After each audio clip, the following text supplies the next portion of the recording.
ಸ್ನೇಹಿತರೆ, ಚರಿತ್ರೆಯ ಮತ್ತೊಂದು ವಿಡಿಯೋಗೆ ನಿಮಗೆಲ್ಲ ಪ್ರೀತಿಯ ಸ್ವಾಗತ. ಯಾರ ಹೆಸರು ಕೇಳಿದ್ರೆ ಭಾರತೀಯರ ನರನಾಡಿ ಎದ್ದು ನಿಲ್ಲುತ್ತೋ, ಯಾರ ಹೆಸರು ಕೇಳಿದ್ರೆ ಭಾರತೀಯರಿಗೆ ರೋಮಾಂಚನವಾಗುತ್ತೋ, ಯಾರ ಹೆಸರು ಕೇಳಿದ್ರೆ ಭಾರತೀಯರ ದೇಶಭಕ್ತಿ ಹೊರಹೊಮ್ಮುತ್ತೋ, ಬರಿಯ ಮಹಾರಾಜನಾಗಿ ಉಳಿಯದೆ ಅದೆಷ್ಟೋ ಜನರ ಆರಾಧ್ಯ ದೈವವಾಗಿರುವ ಆ ವ್ಯಕ್ತಿ ಅವರೇ ಛತ್ರಪತಿ ಶಿವಾಜಿ. ಈ ಹೆಸರನ್ನ ಕೇಳದವರೇ ಇಲ್ಲ. ಬನ್ನಿ ವೀಕ್ಷಕರೇ, ಈ ವಿಡಿಯೋದಲ್ಲಿ ಶಿವಾಜಿ ಮಹಾರಾಜರ ಕುರಿತಾದ ಅನೇಕಾರು ಸಂಗತಿಗಳನ್ನ ತಿಳಿಯೋಣ.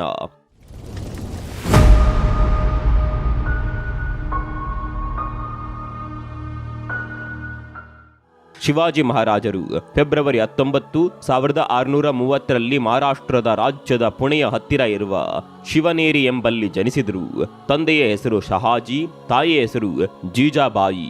ಇವರ ಪೂರ್ಣ ಹೆಸರು ಶಿವಾಜಿರಾಜೇ ಶಹಾಜಿರಾಜೇ ಭೋಸ್ಲೆ. ಇವರು ಮಹಾರಾಷ್ಟ್ರದ ಮರಾಠ ವ್ಯವಸಾಯಿ ಕುಂಬಿ ಕುಲಕ್ಕೆ ಸೇರಿದವರಾಗಿರುತ್ತಾರೆ. ಶಿವಾಜಿಯ ತಂದೆ ಶಹಾಜಿ ಬಿಜಾಪುರ, ಅಹಮದಾಬಾದ್ ನಗರ ಮತ್ತು ಗೋಲ್ಕೊಂಡ ನಡುವಿನ ತ್ರಿಪಕ್ಷೀಯ ಸಂಘ ಜನರಲ್ ಆಗಿ ಬಿಜಾಪುರಿ ಸುಲ್ತಾನರ ಸೇವೆಯಲ್ಲಿದ್ರು. ಅವರು ಪುಣೆಯ ಬಳಿ ಜಾಗೀರ್ದಾರಿಯನ್ನ ಸಹ ಹೊಂದಿದ್ರು. ಶಿವಾಜಿಯ ತಾಯಿ ಜೀಜಾಬಾಯಿ ಸಿಂದಗೇಡ್ ನಾಯಕ ಲಕುಜಿರಾವ್ ಜಾಧವ್ ಅವರ ಮಗಳು ಮತ್ತು ಆಳವಾದ ಧಾರ್ಮಿಕ ಹಿನ್ನೆಲೆಯ ಮಹಿಳೆ. ಶಿವಾಜಿ ತನ್ನ ತಾಯಿಯನ್ನ ಬಹುವಾಗಿ ಪ್ರೀತಿಸ್ತಾ ಇದ್ರು. ಅವರು ಹೇಳಿದ್ದನ್ನ ಹಾಗೆಯೇ ಪಾಲಿಸ್ತಾ ಇದ್ರು. ಜೀಜಾಬಾಯಿಯವರು ಶಿವಾಜಿಯವರಲ್ಲಿ ಸರಿ ತಪ್ಪುಗಳ ಕಟ್ಟುನಿಟ್ಟಾದ ಪ್ರಜ್ಞೆಯನ್ನ ತುಂಬಿದ್ರು. ಜೀಜಾಬಾಯಿಯವರಿಗೆ ಮೊದಲ ಮಗ ಹುಟ್ಟಿದ ನಂತರ ಹುಟ್ಟಿದ ಮಕ್ಕಳೆಲ್ಲ ಅಕಾಲಿಕ ಮರಣಕ್ಕೆ ತುತ್ತಾಗಿದ್ರು. ಹಾಗಾಗಿ ತನ್ನ ಇಷ್ಟ ದೇವರಾದ ಪಾರ್ವತಿ ದೇವಿಯ ಹೆಸರನ್ನೇ ಮುಂದಿನ ಮಗುವಿಗೆ ಇಡುತ್ತೇನೆ ಅಂತ ಹರಿಸಿಕೊಳ್ತಾರೆ. ಮಹಾರಾಷ್ಟ್ರದಲ್ಲಿ ಪಾರ್ವತಿ ದೇವಿಯನ್ನ ಶಿವ ಎಂಬ ಹೆಸರಿನಿಂದ ಪೂಜಿಸುತ್ತಾರೆ. ಆಗ ಹುಟ್ಟಿದ ಗಂಡು ಮಗುವಿಗೆ ಶಿವಾಜಿ ಅಂತಾಲೆ ಹೆಸರಿಡ್ತಾರೆ. ಮನೆಯೇ ಮೊದಲ ಪಾಠ ಶಾಲೆ, ತಾಯಿ ತಾನೇ ಮೊದಲ ಗುರು ಎಂಬಂತೆ ಶಿವಾಜಿಗೆ ತಾಯಿಯೇ ಮೊದಲ ಗುರುವಾಗಿದ್ರು. ಹಿರಿಯರನ್ನ ಗೌರವಿಸುವುದು ಹೇಗೆ, ತಮ್ಮನ್ನ ಹೊತ್ತ ಭೂತಾಯಿಗೆ ಎಂದಿಗೂ ಋಣಿಯಾಗಿರಬೇಕು, ಪ್ರಜೆಗಳನ್ನ ತನ್ನ ಸ್ವಂತ ಮಕ್ಕಳಂತೆಯೇ ಕಾಪಾಡಬೇಕು, ಧೈರ್ಯ ಮತ್ತು ಸಹನೆಯೇ ರಾಜನ ಅಸ್ತ್ರಗಳು.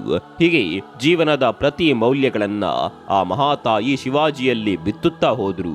ತಂದೆ ಶಹಾಜಿ ಮರಾಠ ಸಂಸ್ಥಾನದ ರಾಜರಾಗಿದ್ರಿಂದ ತಂದೆಯಿಂದಲೇ ಶಿವಾಜಿಗೆ ಅವಶ್ಯಕ ರಾಜನೀತಿ, ಇತರೆ ತರಬೇತಿಗಳು ದೊರೆತಾದರೂ ಶಹಾಜಿಯು ತನ್ನ ಹೆಚ್ಚಿನ ಸಮಯವನ್ನ ಪುಣೆಯ ಹೊರಗೆ ಕಳೆಯುತ್ತಿದ್ದರಿಂದ ಶಿವಾಜಿಯ ಶಿಕ್ಷಣವನ್ನ ನೋಡಿಕೊಳ್ಳುವ ಜವಾಬ್ದಾರಿಯು ಪೇಶ್ವೆ ಶ್ಯಾಮರಾವ್ ನೀಲಕಂಠ, ಮಜಮ್ದಾರ್ ಬಾಲಕೃಷ್ಣ ಪಂತ್, ಸಬ್ನಿಸ್ ರಘುನಾಥ ಬಳ್ಳಾಳ್ ಹಾಗೂ ಮುಖ್ಯ ಶಿಕ್ಷಕ ದಾಡೋಜಿ ಕೊಂಡದೇವ್ ಒಳಗೊಂಡಿರುವ ಒಂದು ಸಣ್ಣ ಮಂತ್ರಿಮಂಡಳಿಯ ಹೆಗಲ ಮೇಲಿತ್ತು.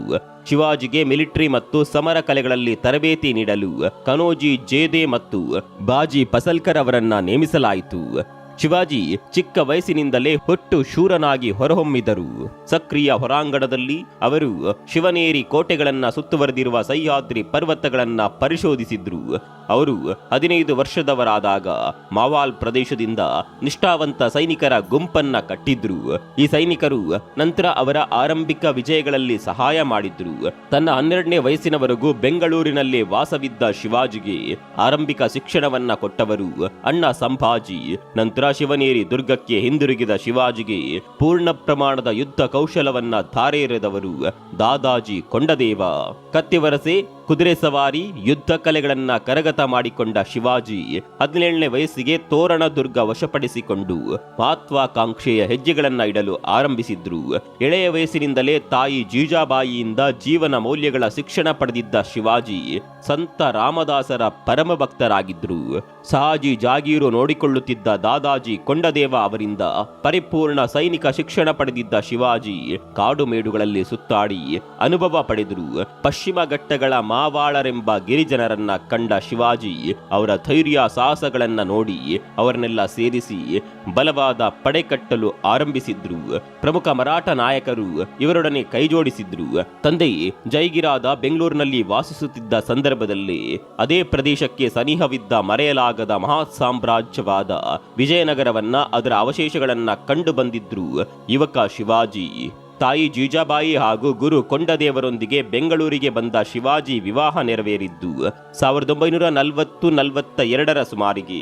ಆಗ ಬೆಂಗಳೂರು ಕೋಟೆಯೊಳಗೆ ಇದ್ದ ಗೌರಿ ಮಹಲ್ನಲ್ಲಿ ಶಿವಾಜಿ ಮೊದಲ ವಿವಾಹ ನಿಂಬಳ್ಕರ್ ಮನೆತನದ ಸಾಯಿಬಾಯಿ ಜೊತೆಗೆ ವಿಜೃಂಭಣೆಯಿಂದ ಜರುಗಿತು. ಪರದೇಶಿಗಳ ಆಳ್ವಿಕೆಯಿಂದ ನಲುಗಿ ಹೋಗಿದ್ದ ಹಿಂದೂಸ್ತಾನವನ್ನ ಒಗ್ಗೂಡಿಸುವ ಮಹತ್ವದ ನಿರ್ಧಾರಕ್ಕೆ ಬಂದ ಶಿವಾಜಿ ಮೊದಲಿಗೆ ಕೊಂಕಣ ಭಾಗದಲ್ಲಿದ್ದ ಅನೇಕ ಕೋಟೆಗಳನ್ನ ಗೆದ್ದರು. ಯುದ್ಧ ಕೌಶಲದಿಂದ ಹಲವಾರು ಯುದ್ಧಗಳಲ್ಲಿ ವಿಜಯ ಸಾಧಿಸಿ ಮರಾಠ ರಾಜ್ಯಕ್ಕೆ ನಾಂದಿ ಹಾಡಿದ್ರು. 1645 ಹೊತ್ತಿಗೆ ಶಿವಾಜಿಯು ಪುಣೆಯ ಸುತ್ತಲಿನ ಬಿಜಾಪುರ ಸುಲ್ತಾನರ ಅಡಿಯಲ್ಲಿ ಇರುವ ಹಲವಾರು ಆಯಕಟ್ಟಿನ ಪ್ರದೇಶಗಳ ನಿಯಂತ್ರಣವನ್ನ ಸ್ವಾಧೀನಪಡಿಸಿಕೊಂಡರು. ಇನಾಯತ್ ಖಾನ್ನಿಂದ ಟೋರ್ನಾ, ಫಿರಂಗೋಜಿ ನರ್ಸಾಲರಿಂದ ಚಕನ್, ಆದಿಲ್ ಶಾಹಿ ಗವರ್ನರ್ನಿಂದ ಕೊಂಡಾನ, ಜೊತೆಗೆ ಸಿಂಹಗಡ ಮತ್ತು ಪುರಂದರ. 1665ರಲ್ಲಿ ಶಹಾಜಿಯ ಮರಣದ ನಂತರ ಬಿಜಾಪುರಿ ಜಾಗೀರ್ದಾರರಾದ ಚಂದ್ರರಾವ್ ಮೋರೆ ಅವರಿಂದ ಜಾವಾಳಿ ಕಣಿವೆಯನ್ನ ಸ್ವಾಧೀನಪಡಿಸಿಕೊಳ್ಳುವ ಮೂಲಕ ಶಿವಾಜಿ ತನ್ನ ವಿಜಯವನ್ನ ಪುನರಾರಂಭಿಸಿದ್ರು. ಮೊಹಮ್ಮದ್ ಆದಿಲ್ ಶಾ ಶಿವಾಜಿಯನ್ನ ಬಗ್ಗು ಬಡಿಯಲು ಅಫ್ಜಲ್ ಖಾನ್ ಎಂಬ ಪ್ರಬಲ ಸೇನಾಧಿಪತಿಯನ್ನ ಕಳಿಸಿದನು. ಮಾತುಕತೆಯ ನಿಯಮಗಳನ್ನ ಚರ್ಚಿಸಲು ಇಬ್ಬರು ನವೆಂಬರ್ 10, 1659ರಂದು ಖಾಸಗಿಯಾಗಿ ಭೇಟಿಯಾದರು. ಶಿವಾಜಿ ಇದು ಒಂದು ಬಲೆ ಎಂದು ನಿರೀಕ್ಷಿಸಿದ್ರು ಮತ್ತು ಅವರು ರಕ್ಷಾ ಕವಚವನ್ನ ಧರಿಸಿ ಲೋಹದ ಹುಲಿಯ ಪಂಜವನ್ನ ಮರಮಾಚಿಕೊಂಡು ಸಿದ್ಧರಾಗಿ ಬಂದರು. ಅಫ್ಜಲ್ ಖಾನ್ ಶಿವಾಜಿಯ ಮೇಲೆ ಕಟಾರಿಯಿಂದ ದಾಳಿ ಮಾಡಿದಾಗ ಅವರ ರಕ್ಷಾ ಕವಚದಿಂದ ಶಿವಾಜಿಯ ಪ್ರಾಣ ಉಳಿಯಿತು ಮತ್ತು ಶಿವಾಜಿಯ ಹುಲಿಯ ಪಂಜದಿಂದ ಅಫ್ಜಲ್ ಖಾನ್ ಮೇಲೆ ದಾಳಿ ಮಾಡಿ ಮಾರಣಾಂತಿಕವಾಗಿ ಗಾಯಗೊಳಿಸಿದ್ರು. ನಾಯಕರಿಲ್ಲದ ಬಿಜಾಪುರಿ ತುಕಡಿಗಳ ಮೇಲೆ ದಾಳಿ ನಡೆಸಲು ಶಿವಾಜಿಯು ತನ್ನ ಪಡೆಗಳಿಗೆ ಆದೇಶಿಸಿದ್ರು. ಪ್ರತಾಪಗಡ ಕದನದಲ್ಲಿ ಸುಮಾರು 3000 ಬಿಜಾಪುರಿ ಸೈನಿಕರು ಮರಾಠ ಪಡೆಗಳಿಂದ ಕೊಲ್ಲಲ್ಪಟ್ಟು ಪ್ರತಾಪಗಡ ಕದನದಲ್ಲಿ ಶಿವಾಜಿಗೆ ಗೆಲುವು ಸುಲಭವಾಯಿತು.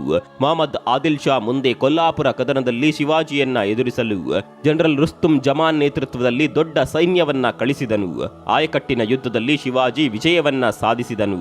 ಸೆಪ್ಟೆಂಬರ್ 22, 1660ರಂದು ಆದಿಲ್ ಶಾನ ಸೇನಾಧಿಪತಿ ಸಿದ್ದಿ ಜೌಹರ್ ಯಶಸ್ವಿಯಾಗಿ ಪಲ್ಲಾನ ಕೋಟೆಯನ್ನ ಮುತ್ತಿಗೆ ಹಾಕಿದಾಗ ಮೊಹಮ್ಮದ್ ಆದಿಲ್ ಶಾ ಅಂತಿಮವಾಗಿ ವಿಜಯವನ್ನ ಕಂಡನು.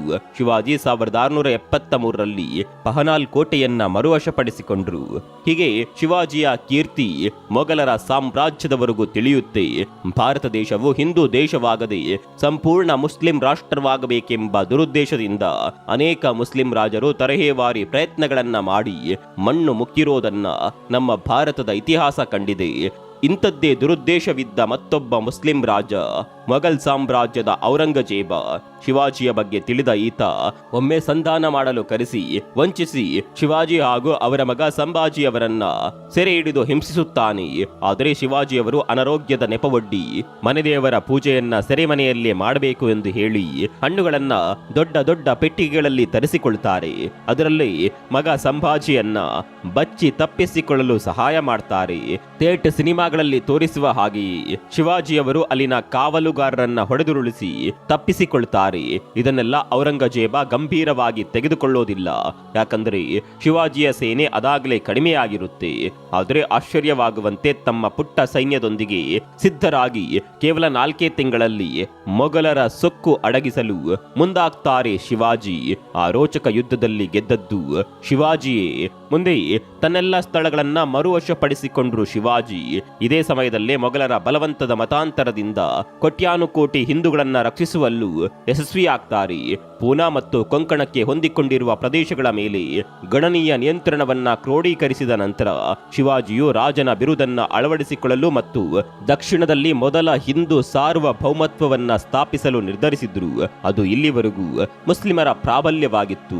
ಶಿವಾಜಿ ಅವರನ್ನ ಜೂನ್ 6, 1674ರಂದು ರಾಯಗಢದಲ್ಲಿ ವಿಸ್ತಾರವಾದ ಪಟ್ಟಾಭಿಷೇಕ ಸಮಾರಂಭದಲ್ಲಿ ಮರಾಠರ ರಾಜರಾಗಿ ಪಟ್ಟಾಭಿಷೇಕ ಮಾಡ್ತಾರೆ. ಸುಮಾರು 50,000 ಜನರ ಸಮ್ಮುಖದಲ್ಲಿ ಪಟ್ಟಾಭಿಷೇಕವನ್ನ ಪಂಡಿತ್ ಗಾಗಾ ಭಟ್ ಅವರು ನೆರವೇರಿಸುತ್ತಾರೆ. ಶಿವಾಜಿ ಮಹಾರಾಜರು ಛತ್ರಪತಿ, ಶಕಕರ್ತ, ಕ್ಷತ್ರಿಯ ಕುಲವಂತರು ಮತ್ತು ಹೈಂದವ ಧರ್ಮೋದಾರಕ ಮುಂತಾದ ಹಲವಾರು ಬಿರುದುಗಳನ್ನ ಪಡಿತಾರೆ. ಪಟ್ಟಾಭಿಷೇಕದ ನಂತರ ಶಿವಾಜಿಯ ನಿರ್ದೇಶನದ ಮೇರೆಗೆ ಮರಾಠರು ಹೆಚ್ಚಿನ ಡೆಕ್ಕನ್ ರಾಜ್ಯಗಳನ್ನ ಹಿಂದೂ ಸಾರ್ವಭೌಮತ್ವದ ಅಡಿಯಲ್ಲಿ ಕ್ರೋಢೀಕರಿಸಲು ಆಕ್ರಮಣಕಾರಿ ವಿಜಯದ ಪ್ರಯತ್ನಗಳನ್ನ ಪ್ರಾರಂಭಿಸಿದರು. ಖಾಂದೇಶ್, ಬಿಜಾಪುರ, ಕಾರವಾರ, ಕೊಲ್ಲಾಪುರ, ಜಂಜೀರ, ರಾಮನಗರ ಮತ್ತು ಬೆಳಗಾವಿಯನ್ನ ವಶಪಡಿಸಿಕೊಳ್ಳುತ್ತಾರೆ. ಶಿವಾಜಿ ಮಹಾರಾಜರು ಆದಿಲ್ ಶಾಹಿ ದೊರೆಗಳಿಂದ ನಿಯಂತ್ರಿಸಲ್ಪಟ್ಟ ವೆಲ್ಲೂರು ಮತ್ತು ಗಿಂಗಿಯಲ್ಲಿ ಕೋಟೆಗಳನ್ನ ವಶಪಡಿಸಿಕೊಳ್ಳುತ್ತಾರೆ. ತಾಂಜಾವೂರು ಮತ್ತು ಮೈಸೂರಿನ ಮೇಲಿನ ಹಿಡುವಳಿಗಳ ಬಗ್ಗೆ ಶಿವಾಜಿ ಮಹಾರಾಜರು ತಮ್ಮ ಮಲ ಸಹೋದರ ವೆಂಗೋಜಿಯೊಂದಿಗೆ ತಿಳುವಳಿಕೆಗೆ ಬಂದರು. ಸ್ಥಳೀಯ ಹಿಂದೂ ಆಡಳಿತದ ಅಡಿಯಲ್ಲಿ ಡೆಕ್ಕನ್ ರಾಜ್ಯಗಳನ್ನ ಏಕೀಕರಿಸುವುದು ಮತ್ತು ಮುಸ್ಲಿಮರು ಮತ್ತು ಮೊಘಲರಂತಹ ಹೊರಗಿನವರಿಂದ ರಕ್ಷಿಸುವುದು ಅವರ ಗುರಿಯಾಗಿತ್ತು. ಇಂತಹ ಶೂರ ಪರಾಕ್ರಮಶಾಲಿ ತೀವ್ರ ಜ್ವರದಿಂದ ಮರಣ ಹೊಂದಿದರು. ಇವರ ಸಾವಿನ ಬಗ್ಗೆ ಈಗಲೂ ಅನುಮಾನವಿದೆ. ಇಬ್ಬರು ಹೆಂಡತಿಯರನ್ನ ಹೊಂದಿದ್ದ ಶಿವಾಜಿಯನ್ನ ಪಟ್ಟದ ಆಸೆಗಾಗಿ ಎರಡನೇ ಹೆಂಡತಿಯೇ ಊಟದಲ್ಲಿ ವಿಷ ಹಾಕಿ ಕೊಂದಿದ್ದಾಳೆ ಎಂದು ಕೆಲವರು ಅಭಿಪ್ರಾಯಪಡ್ತಾರೆ. ಸ್ವಾಭಿಮಾನಿ ಹಿಂದೂ ರಾಷ್ಟ್ರದ ನಿರ್ಮಾಣಕ್ಕೆ ಹೋರಾಡಿದ ಛತ್ರಪತಿ ಶಿವಾಜಿ ಮಹಾರಾಜರು ಹಿಂದೂಸ್ತಾನವನ್ನ ಒಗ್ಗೂಡಿಸಲು ಬಹುವಾಗಿ ಶ್ರಮಿಸಿದ್ರು. ಕೊಂಕಣ ಭಾಗದಲ್ಲಿದ್ದ ಅನೇಕ ಕೋಟೆಗಳನ್ನ ಗೆದ್ದು ಕ್ರಮೇಣ ಇಡೀ ಪಶ್ಚಿಮ ಭಾರತವನ್ನ ತನ್ನ ಆಳ್ವಿಕೆಗೆ ತಂದರು. ಶಿವಾಜಿಯು ಶೌರ್ಯ, ರಾಷ್ಟ್ರಭಕ್ತ ಆಡಳಿತಗಾರರಿಗೆ ಎಂದೆಂದಿಗೂ ಪ್ರೇರಣಾದಾಯಿ. ಛತ್ರಪತಿ ಶಿವಾಜಿ ಮಹಾರಾಜರ ಹೆಸರು ಭಾರತದ ಚರಿತ್ರೆಯಲ್ಲಿ ಅಗ್ರ ಪಂಕ್ತಿಯಲ್ಲಿ ನಿಲ್ಲುವಂಥದ್ದು. ಶಿವಾಜಿ ಮಹಾರಾಜರ ಬಗ್ಗೆ ನಿಮ್ಮ ಅಭಿಪ್ರಾಯ ಏನು ಅನ್ನೋದನ್ನು ಕಾಮೆಂಟ್ ಮಾಡಿ. ಮತ್ತೊಂದು ವಿಡಿಯೋದಲ್ಲಿ ಮತ್ತೆ ಸಿಗೋಣ. ಅಲ್ಲಿವರೆಗೂ ನಮಸ್ಕಾರ.